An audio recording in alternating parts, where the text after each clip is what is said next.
Superstar actress, हाँ, मैं बात कर रही हूँ तमन्ना भाटिया की।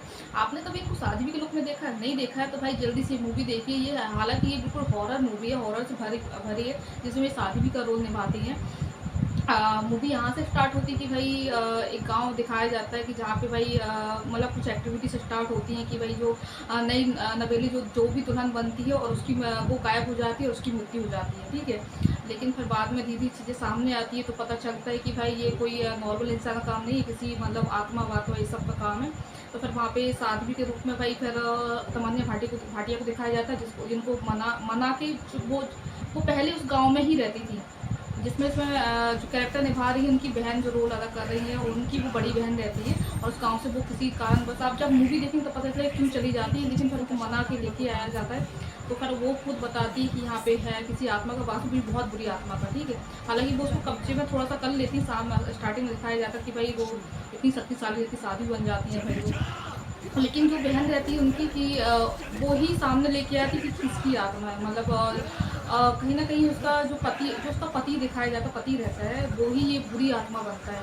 वही सारी वो बहुत बहुत वैसा रहता है, मतलब कि ये किसी भी औरत को देख के, किसी भी लड़की को देख के उसका मतलब वो और चीज़ें करता है भाई, उनके साथ ज़बरदस्ती करता है और उनको मार के हमेशा फेंक देता है और उनकी ज्वेलरी वगैरह अपने साथ रख देता है। तो एक दिन मतलब वो अपने घर में कुछ ढूंढ रही थी, तब देखता है कि भाई ज्वेलरी मिली और जो भी ज्वेलरी मिली वो सब उन दुल्हन की है, उन लड़कियों की है जो कि भाई या तो मर चुकी है या तो फिर लापता है, जो भी है।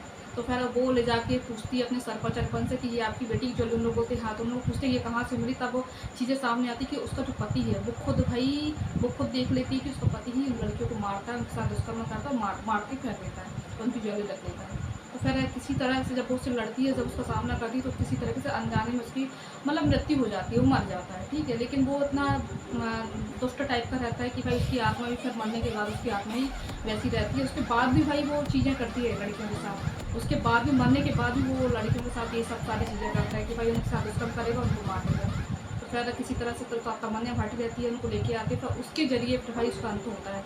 बहुत सारी चीज़ें होती है बीच में कि भाई बहुत कुछ सामना करना पड़ता है, तमन्ना भाटिया भी बहुत जख्मी हो जाती है, बहुत सारी चीज़ें। लेकिन भाई जिसके जिसके सर पे भगवान का हाथ होना तो उसका कोई कुछ नहीं बिगाड़ सकता है, चाहे वो भूत हो, चाहे वो कोई इंसान हो, कोई कुछ नहीं कर सकता। तो वही होता है इस मूवी में भी, तमन्ना भाटिया उसका सामना करती शक्ति का, स्वयं भाई महादेव नंदी महाराज। तो भाई इसमें फिर सांप भी दिखाया गया है, कितना लंबा रहता है, कितना बड़ा, जो मतलब स्वयं उनका उनका समझो भगवान का उनका ऊपर हाथ रहता है, तो उनकी कृपा से उसकी फिर आखिरी में अंत होता है। और इसके साथ ही मूवी यहाँ पे एंड होती है। अगर आपने ये मूवी नहीं देखी है तो एक बार जाके ज़रूर देखें, या मतलब जाके जाने वाली बात नहीं, आप फ़ोन पे देख सकते, पुरानी मूवी है, बाकी बहुत अच्छी मूवी है। तब तक के लिए बाय बाय, टेक केयर।